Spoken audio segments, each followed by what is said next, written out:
एक तरफ से नजर आ रहा बा कि नीतीश कुमार प्रधानमंत्री के उम्मीदवारी में सबसे प्रबल दावेदार बाड़े कि तेजस्वी यादव बिहार के मुख्यमंत्री नीतीश कुमार के कुर्सी देला के बाद बनी है कि ना बनी। भारतीय जनता पार्टी के हरावे खातिर कांग्रेस भी कहीं ना कहीं झुके के तैयार बा। राष्ट्रीय जनता दल के उम्मीदवार अनंत सिंह के ना होके दी हैं नीतीश कुमार और उनका टीम संभव भी बा।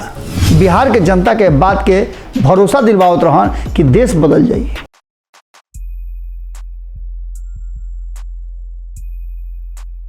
कबो हमरो सुनी तो आपन सुनावे से पहले, कबो हमरो सुनी तो आपन सुनावे से पहले, जानतानी बदल जीवा आजमावे से पहले। गोड़ लागतनी हेरा से अभिनंदन बरुआ लोग के खूंटा ठोक पो। अब खाली फिर से इस चर्चा जौन आज से 10 दिन 15 दिन पहले होत रहे कि नीतीश कुमार पाला बदल दिले, नीतीश कुमार एनडीए के छोड़ के महागठबंधन में आ गए।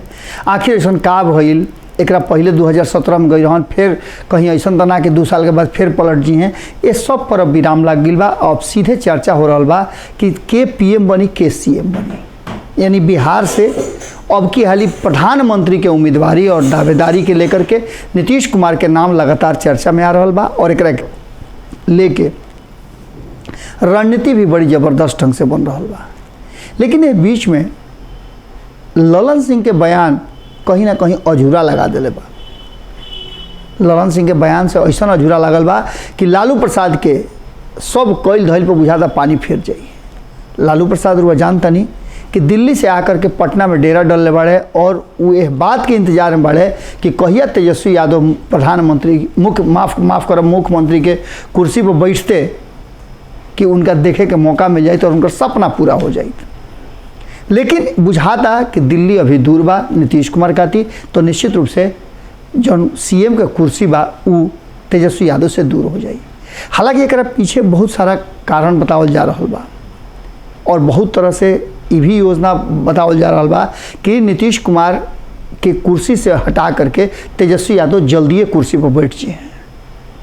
एक खातिर दुआ तनी मनी पीछे जाए के पड़ी और समझे के पड़ी कि आखिर कौना आधार पर ये दावा दो तरफा हो रहा बा। एक तरफ ये कहल जा रहा बा कि नीतीश कुमार के सपना सपने रह जाई, जैसे 2014 में उनका सपने रह गई रहे तो भागल पराइल फिर एनडीए में आ गई और 2019 के चुनाव प्रधानमंत्री के रूप में नरेंद्र मोदी के प्रधानमंत्री बनावे खातिर लड़ रहन। तो का नीतीश कुमार 2024 में नरेंद्र मोदी के विरुद्ध चुनाव लड़ी हैं?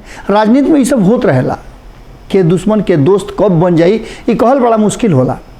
लेकिन जौन नीतीश कुमार 2014 में ये बात के समझल बहुत जरूरी बा कि जौन नीतीश कुमार 2014 में विरोध कर रहन नरेंद्र मोदी के प्रधानमंत्री उम्मीदवारी के, वो 2019 में उनके के प्रधानमंत्री बनावे खातिर और उनका 5 साल के कार्यकाल के गुणगान करे खातिर मंच पर खड़ा होकर के झुक झुक के उनका प्रणाम करते रहन। बिहार के जनता के बात के भरोसा दिलवावत रहन कि देश बदल जाई। खास करके जौन उनकर फार्मूला बा क्राइम करप्शन कम्युनिज्म के लेकर के वो पूरी तरह से अपना के नरेंद्र मोदी के साथ जोड़ करके और दिखावे की कोशिश कैले रहन कि नरेंद्र मोदी माने युग विधाता बाड़े। लेकिन आज वही नरेंद्र मोदी के विरुद्ध नीतीश कुमार के बयानबाजी और नीतीश कुमार के पार्टी के बयानबाजी रुआ सुन ले हो कम। नरेंद्र मोदी एक कार्यक्रम के दौरान, केरला में कार्यक्रम चल रहे, वो कार्यक्रम के दौरान वो स्पष्ट तरीका से कहले कि बहुत सारा क्षेत्रीय दल, बहुत सारा ऐसा नेता बाड़े जौन की भ्रष्टाचारी के पनाह देवे खातिर एकजुट हो रहा बाड़े। हम ऐसा होके ना दें। ये बात पर जब नीतीश कुमार से पूछल गई तो नीतीश कुमार साफ तरीका से कहले कि अरे रहने न दीजिए, वो कहाँ बोलते हैं, कौन ठिकाना है। एक अलावे इस सब बात के लेकर के बार बार भारतीय जनता पार्टी बात के ठोनहच दे रहा बा कि नीतीश कुमार में प्रधानमंत्री बने के कोई काबिलियत नहीं है और ना प्रधानमंत्री बन सकेले। ये भानुमति के कुनबा हो और भानुमति के कुनबा कभी बन ना सकेला। साफ तरीका से भारतीय जनता पार्टी खूंटा टोक के बात कह रहा बा कि नीतीश कुमार प्रधानमंत्री के उम्मीदवारी अगर अपना मन से बन भी जाता रहे तो प्रधानमंत्री के कुर्सी तक पहुंचल बड़ा मुश्किल बा। एकरा पीछे रुआ लोग के कुछ हम भारत लाइव पर खबर बतौले रही, जना खबर के थोड़ा चाहता नहीं कि एजो हम रुआ लोग से बता दी, जना से कि रुआ लोग भी सोचे के शुरू कर दी कि आखिर नीतीश कुमार के इतना सब कुछ भइला के बाद, तेजस्वी यादव के चाहला के बाद, लालू प्रसाद के पैरवी के बाद, भारतीय जनता पार्टी के हरावे खातिर कांग्रेस भी कहीं ना कहीं झुके के तैयार बा। वो G23 के जो रचना हो रहा बा, वो रचना में उनका के बुलावे के भी तैयार हो गई बा, मंच साझा करे के तैयार हो गई बा। ये सब कुछ के कहीं ना कहीं संदेश जा रहा बा कि नरेंद्र मोदी के कुर्सी से हटावे खातिर हर कोई सेक्रीफाइस करे के तैयार बा। लेकिन के चंद्रशेखर राव वहीले और नीतीश कुमार के साथ मंच साझा करे के दौरान प्रधानमंत्री नीतीश कुमार उम्मीदवार बनी है, इस सवाल पर जब वो कन्नी कटा ले तो नीतीश कुमार खिसिया गई और खिसिया करके मंच छोड़ के जाए लगले, कहले कि अरे ये सब क्वेश्चन रहने दीजिए, ये सब छोड़ दीजिए ना। एक बड़ा व्यापक तौर पे एकरा के लिहल गई बा और ये बात भारतीय जनता पार्टी खातिर कहीं ना कहीं खुश करे वाला बा। वो ये दूसरा तरफ नीतीश कुमार के उम्मीदवारी के लेकर के ये पूरा मामला उलझाल नजर आवता।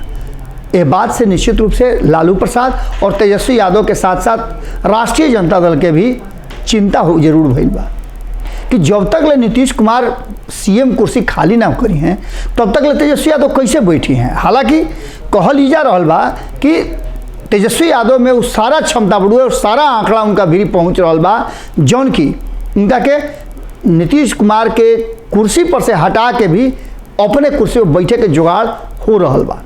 लालू प्रसाद यही खातिर रुकल बाड़े। 2 सीट के उपचुनाव बा और ये उपचुनाव के लेकर के बहुत सारा योजना और रणनीति बनावल जा रहा बा, जौन आंकड़ा कम हो रहा बा ओकरा के ओइजा तक ले पहुँचावे के कोशिश हो रहा बा। एकरा में कई लोग के सहयोग भी मिले के उम्मीद बा, जौना में चिराग पासवान होकस, RCP सिंह होकस या अन्य लोग या फिर जनता दल यूनाइटेड के भीतर जौन विद्रोह हो रहा बा, विद्रोही तेवर जौन लोग अपनौले बा, वो लोग भी सहयोग में आ सकेला। लेकिन सबसे बड़ बात बा कि नीतीश कुमार अगर प्रधानमंत्री के उम्मीदवारी में पिछड़ जाता है तो तेजस्वी यादव के सारा सपना जौन कि एक साथ चले के बाद और देश में नरेंद्र मोदी के पलटे के बाद, कारण कि बिहार में मुख्यमंत्री बन जाना एक बात बा और दूसरका तरफ नरेंद्र मोदी के सत्ता से बेदखल करना दूसर बात बा। कारण कि रुआ पता बा कि बार बार बात राष्ट्रीय जनता दल के तरफ से कहल जा रहा बा, जितना भी गैर भाजपाई दल वाले उनका से कहल जा रहा बा कि भारतीय जनता पार्टी जो संवैधानिक संस्थान बा, चाहे वो ED होके, CBI होके या फिर IT होके, ओकरा के अपना विरोधी खातिर प्रयोग कर रहा बा। हाल फिलहाल में जहिया सरकार के शपथ ग्रहण रहे बिहार में, वही दिन छापा पड़ना है बात के तरफ इशारा करता और एकरा के लेकर के काफ़ी हंगामा भी भई रहे। इस सारा बात के लेकर के सबसे जरूरी जौन बा वो ई बा कि अपना के सुरक्षित करे खातिर हर कोई जौन भाजपा गैर भाजपाई दल बा वो चाह रहा बा कि नरेंद्र मोदी के कुर्सी से उतारल जाओ। और यह कारण है कि नरेंद्र मोदी बड़ा ठोक के खुटा ठोक के बात कहले रहन 2 दिन पहले कि भ्रष्टाचारी लोग के जमात जुटावे खातिर, भ्रष्टाचार के प्रश्रय देवे खातिर ई गठबंधन बन रहा बा। 2014 में यह जो मुद्दा रहे, यह मुद्दा के लेकर के नरेंद्र मोदी सत्ता पर काबिज भई रहन। हालांकि एक साथ और भी बहुत महत्वपूर्ण मुद्दा रहे, रोजगार के रहे, 2 करोड़ लोग के रोजगार हर साल देवे वाला बात रहे। लेकिन इस सब बात तमा गई बा। अब जो बदलल परिस्थिति बा ओकरा में कहीं ना कहीं नीतीश कुमार पूरी तरह से अपन तैयारी कैला के बावजूद ललन सिंह जब कार्यकारिणी के बैठक भइल काल और कार्यकारिणी के राज्य कार्यकारिणी के बैठक से बाहर निकलले, मीडिया जब उनका सवाल पूछलस कि का कार्यकारिणी में नीतीश कुमार के प्रधानमंत्री के उम्मीदवारी तय हो गई बा, ललन सिंह खुल के कहले कि 3 हाल ये बात के कहले, जैसे 3 तलाक कहल जाला वैसे ही 3 हाल ये बात के चिचरी खाँच खाँच के कहले कि नीतीश कुमार उम्मीदवार नहीं खन, नीतीश कुमार उम्मीदवार नहीं खन, नीतीश कुमार उम्मीदवार नहीं खन।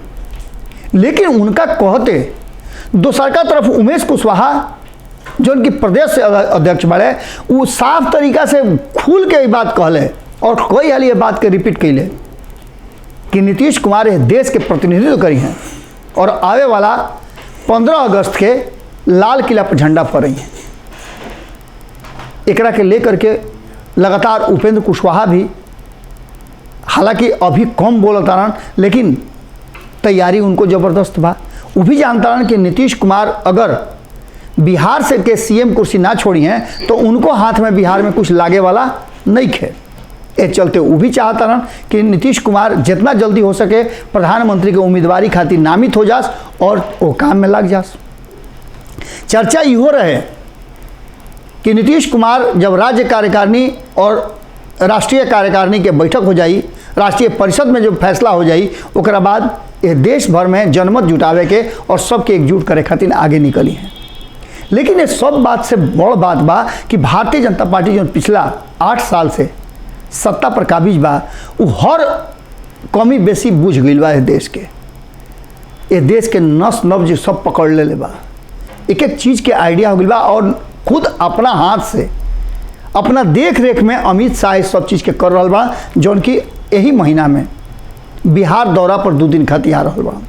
और बिहार दौरा पर आ रहा बा तो ओकर रुआ लोग के बतैले रही हम बिग स्टोरी में भारत लाइव पर, वह देख ले कि साफ तरीका से पूरा हिगरा के बतौले नहीं कि अमित शाह के सीमांचल क्षेत्र में आवे के कारण का बा, नीतीश कुमार के कहाँ कहाँ डैमेज करे के बा, कहाँ कहाँ उनका के भसावे के बा, ये पूरा आंकड़ा और खाका बन गई बा। एक के पूरा हम हिगरा के बतौले बानी बिग स्टोरी में भारत लाइव।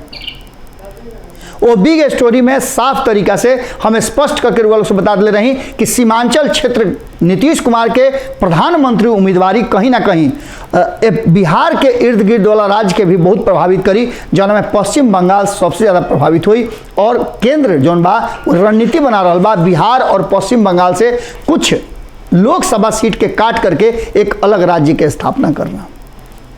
रुआ देख लो कि लगातार ये बात के चर्चा चल रहा बा कि मिथिलांचल राज्य के और एकरा पर भारतीय जनता पार्टी अभी गुम्मी सदले बा। हालांकि एकरा पर प्रशांत किशोर के आवाज़ आई और प्रशांत किशोर साफ तरीका से ये बात, जबकि रोजान तनी कि यह बात के उनका कहे के कारण का बात, तो निश्चित रूप से जौन बात रुआ से हम कह रहा बानी उनकर कहीं ना कहीं सुगबुगाहट उनको तक पहुँच गई हुई कि केंद्र सरकार योजनाबद्ध तरीका से बिहार और पश्चिम बंगाल के मिला करके एगो छोटा केंद्र शासित प्रदेश बनावे या फिर छोटा राज्य बना करके और नीतीश कुमार के पूरी तरह से ध्वस्त करके और खास करके जौन घुसपैठ बा ये लोग के वोट बैंक जौन बा वो वोट बैंक पर सेंधमारी करे के तैयारी बा। जनसंख्या नियंत्रण के लेकर के, एनआरसी के लेकर के भारतीय जनता पार्टी नीतीश कुमार के कारण रुका रहा। देश के कई राज्य में, अधिकांश राज्य में भारतीय जनता पार्टी के सरकार बा और पूर्ण बहुमत में बा। ये सब बात के लेकर के नीतीश कुमार के प्रधानमंत्री के उम्मीदवारी पर चाहे जितना भी नीतीश कुमार के दल कहले, लेकिन अभी एक में जनमत नहीं खे जुटल और देश के अलग अलग जन सब मजबूत दल बड़े अपना अपना राज्य में, वो अभी तक ले बात पर एग्री निखन कैले। यही कारण से लगातार ये बात कहीं ना कहीं अभी संशय में बा कि तेजस्वी यादव बिहार के मुख्यमंत्री नीतीश कुमार के कुर्सी देला के बाद बनी है कि ना बनी, या नीतीश कुमार उनका कुर्सी दी है कि ना दी। हालांकि जानकार बता रहा बड़े और जो भीतर खाने से खबर बा कि नीतीश कुमार और तेजस्वी यादव में यही बात पर संविदा भइल बा कि प्रधानमंत्री के उम्मीदवारी खातिर तेजस्वी यादव के हाथ में कुर्सी सौंप करके नीतीश कुमार आगे जाइ हैं। लेकिन राजनीति शुरू हो गई बा। एक गांधी मैदान के में 15 अगस्त के जो झंडा फहरौले रहन नीतीश कुमार जी, वो दिन खुल के कहले रहन कि उत्तराधिकारी है बड़े 10 लाख रोजगार नौकरी के बात के लिए रहन तो 20 लाख रोजगार और नौकरी बढ़ा दिले। इस सारा बात समझ में आवता, लेकिन कहीं ना कहीं तेजस्वी यादव के कमज़ोर करे के भी साजिश शुरू हो गई बा। बार बार ये बात कहल जा रहा बा कि नीतीश के जो मानसिकता बा वो मानसिकता से पार पावल मुश्किल बा। नीतीश कुमार मानसिक रूप से अगर देखल जाओ तो जना तरीका के बयान दे रहा बड़े, और जब प्रधानमंत्री के नाम के चर्चा होता, उम्मीदवारी के चर्चा होता तो मुस्कुरा करके वो बात के टाल देता रहे कर, मतलब सीधा सभा कि मानसिक रूप से पूरा रेडी हो गई बड़े। वो ये दूसरा तरफ एक बात सीधा नजर आ रहा बा कि हर बिहारी के ललक बा कि नीतीश कुमार प्रधानमंत्री के कुर्सी पर, ये कोई बिहारी जाकर के प्रधानमंत्री की कुर्सी पर बैठो जना से बिहार के दिन बहुर हो। और यह कारण बा कि युवा पीढ़ी खास करके बिहार के जो बेरोजगार बड़े वो चाह रहा बड़े कि नीतीश कुमार एक खाली प्रधानमंत्री के कुर्सी पर बैठ जास। हालांकि कठिन काम बा, और कठिन ऐसे हम कहता नहीं कि भानुमति के कुनबा के जो चर्चा भारतीय जनता पार्टी कर रहा बा वो आज भी नजर आई। केसीआर बिहार अइले तो जरूर, लेकिन नीतीश कुमार के नाम आगे ना बढ़ौले। ममता बनर्जी अभी भी ए पर कुछ ना बोल ली, एकरा अलावे अखिलेश अभी कुछ ना बोल रहे। हालांकि जीतन राम मांझी ये बात के लेकर के और सरदार पटेल से तुलना जरूर करता रहे। अब इस सारा बात के अगर लेकर के रुआ एक जगह खड़ा हो जाइए तो एक तरफ से नजर आ रहा बा कि नीतीश कुमार प्रधानमंत्री के उम्मीदवारी में सबसे प्रबल दावेदार बाड़े, लेकिन ये तब संभव हुई जब ये देश के अलग अलग गैर भाजपाई दल नीतीश कुमार के स्वीकार करी और भारतीय जनता पार्टी ये काम ना होके दी जौन की भीतर खाने से खबर आ रहा बा। तो ऐसा स्थिति में निश्चित रूप से जब नीतीश कुमार नरेंद्र मोदी के विरुद्ध पीएम कैंडिडेट ना बनी हैं तो तेजस्वी यादव के भी सीएम उम्मीदवारी और सीएम के कुर्सी पर बैठे के जो लालसा बा वो धैल के धैर्य रह जाई और लालू प्रसाद के सपना चकनाचूर हो जाई। लेकिन साथ में ये वो रास्ता जो बनता कि ना नीतीश कुमार और ना भारतीय जनता पार्टी दोनों के बेलगा के और कहीं ना कहीं तेजस्वी यादव आपन आंकड़ा जुटा करके और सीएम के कुर्सी पर बैठ जास। हालांकि संभावना एकरा में भी बहुत हद तक 70 और 30 के आंकड़ा में पहुंच रहा बा। लगभग 70-80% तेजस्वी यादव मुख्यमंत्री की कुर्सी तक अपना दम पर अपना गठबंधन नीतीश के अलग हटा दिया जाता, उसके बाद वो गठबंधन के हिसाब से वो पहुँचे के खातिर पूरी तरह से अब तैयारी कर रहा बा। लेकिन उपचुनाव में जो 2 सीट बा ओकरा में का हुई इहो बड़का खेल बा। कारण कि अनंत सिंह के जौन की राष्ट्रीय जनता दल के सीट रहे वो सीट पर और वो जानता नहीं कि जौना तरीका से खेल हो रहा बा और ये बात चर्चा में आ रहा बा कि राष्ट्रीय जनता दल के उम्मीदवार अनंत सिंह के ना होके दिए हैं नीतीश कुमार और उनका टीम, संभव भी बा, हो भी सकेला। कारण कि 2019 में रुआ देखनी कि ललन सिंह के मुंगेर से चुनाव लड़ावे खातिर कतना कुल खेल रचाई रहे। लोजपा के वीना सिंह के वजह से हटावल गई, नवादा से गिरिराज सिंह का हटावल गई और ये पूरा रचना रचाई रहे। तो आवे वाला जो उपचुनाव हुई मोकामा के ओकरा में ये जरूरी नहीं है कि राष्ट्रीय जनता दल के तरफ से अनंत सिंह जरा के कहीं है ओकरा टिकट मिल जाई। ये बहुत बड़ा सवाल बा और इस सवाल के जवाब गोपालगंज चुनाव भी खोजी। कारण कि गोपालगंज में MY समीकरण के बहुत मजबूत भइला के बावजूद वो या भारतीय जनता पार्टी लगातार कई चुनाव से जीत रहा बा। अब के भी उपचुनाव में जन वो जाके वोटिंग ट्रेंड चल रहा बा और जौन तरीका के बात चल रहा बा उसमें संभावना कम बा। हालांकि टक्कर जबरदस्त हुई कारण कि नीतीश कुमार तेजस्वी यादव एक साथ आगे बढ़े।